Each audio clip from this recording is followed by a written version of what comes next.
Khamenei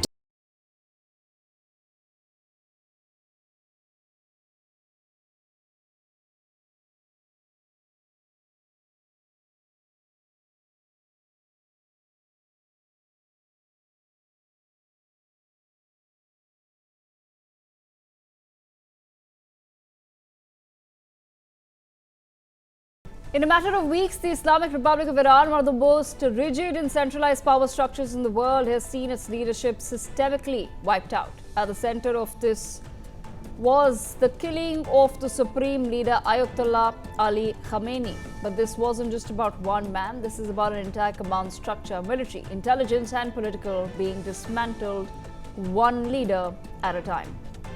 Hello and welcome to another episode of Explained by NewsX with me, Devika Devan. And tonight we ask who exactly has been killed, how deep does this leadership decapacitation go, and what happens to Iran now? Since the 20th of February, the joint US-Israeli strikes on Iran have killed several senior political and military figures, hitting the core of Islamic Republic's leadership in a war that has spread across the Middle East, disrupting energy markets and shipping routes. The attacks, launched in the midst of nuclear talks between Washington and Tehran, mediated by Oman, are the most significant assault on Iran in decades, following a long-running shadow conflict and a 12-day war in June 2025. At the heart of this was the first strike on the 28th of February, which was the most powerful against the most powerful man in Iran. As the coordinated US-Israeli strike targeted a high-level leadership gathering in Tehran, Iran didn't just enter 40 days of mourning, it also entered a period of massive power vacuum. For 35 years, Ali Khamenei wasn't just a leader, he was the system. He was Iran's commander-in-chief, the final authority over military and nuclear policy, and the ideological anchor of the Islamic Republic. His more than three-decade rule was marked by the consolidation of power through security apparatus and the expansion of Iran's regional influence. Khamenei's death was the result of a long and strategic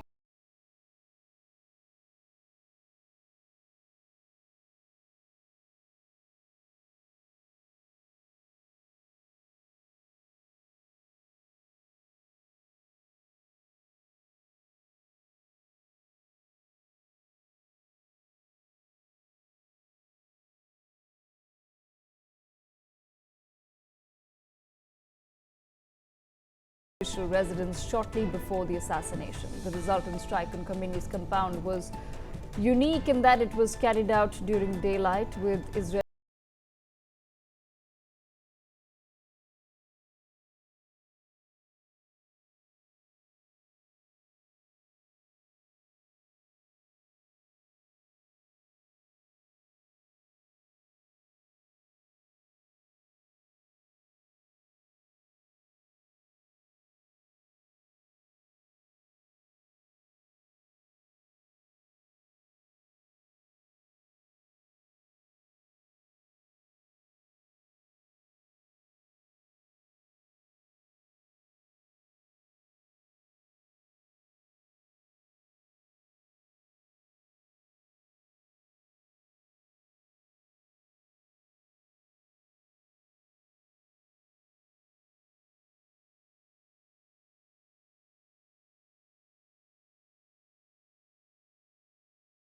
its military and revolutionary guard commands, such as the IRGC head Mohammad Pakpour, its intelligence chief Ismail Khatib, its defense minister Aziz Nasirzadeh, amongst others. Mohammad Pakpour, commander-in-chief of the IRGC, was in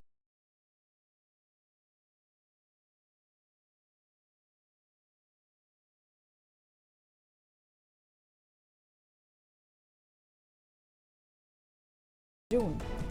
Aziz Nasirzadeh, Iran's defense minister and a career Air Force officer, was also killed in the joint strikes. A former Air Force commander and Deputy Armed Forces Chief of Staff, he played a key role in military planning and defense policy.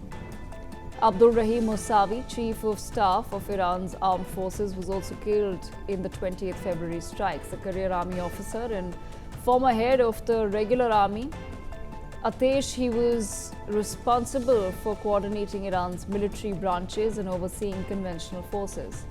Before and during the main strike, senior IRGC commanders missile program architects and intelligence chiefs, they were all wiped out in what analysts are describing as a decapacitation blitz of Iran's war-fighting structure. Then came perhaps the biggest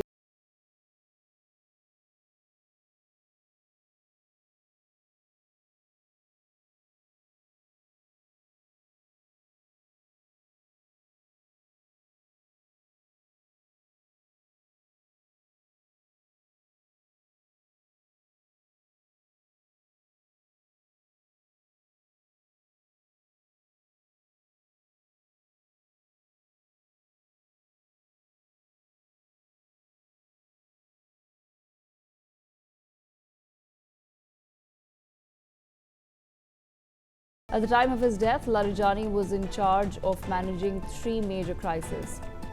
The first was the war itself.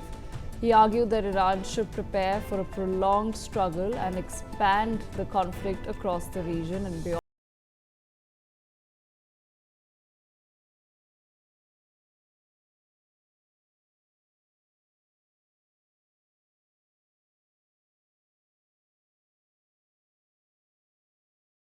Thousands of protesters across the country. The third was Iran's nuclear program and stalled indirect negotiations with Washington, both of which had already been disrupted by military strikes. His removal leaves these issues unresolved and transfers them to an as yet unknown successor facing an extremely fragile situation.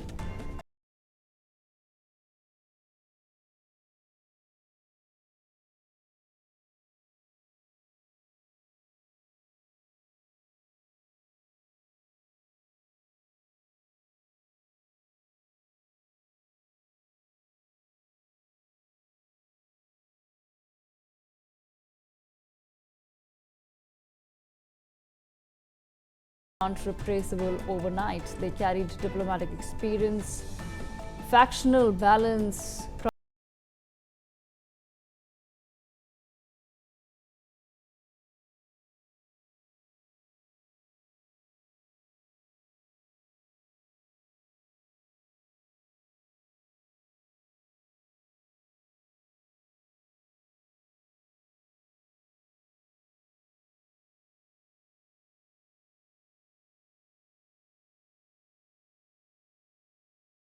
as the new supreme leader. However, he's not been seen in public since the strike that killed his father, wife and son. Even President Trump says he's not sure whether Mujtaba is alive. All of this begs one question: who really is then running Iran currently? According to analysts, the biggest winner seems to be the Islamic Revolutionary Guard Corps. Reports suggest that the IRGC is now tightening its grip and stepping into the vacuum. According to observers of the Islamic Republic, the answer appears increasingly to be a hardline IRGC commanding officers who are now going to pick even more hardliners to run Iran. Just as Khamenei's replacement was another Khamenei, Larijani's replacement is likely to be another Larijani. Ali Larijani's brother Sadiq Larijani is amongst the favourites to replace his brother and lead Iran, while Mujtaba remains hidden from the public eye. Iran's parliamentary speaker Mohammad Bagher, Larijani's main rival, could also take the reins given his strong ties with the IRGC. Ghalibaf had previously served as the commander of the IRGC Air Force and has constantly appeared on Iranian state TV, leading parliament.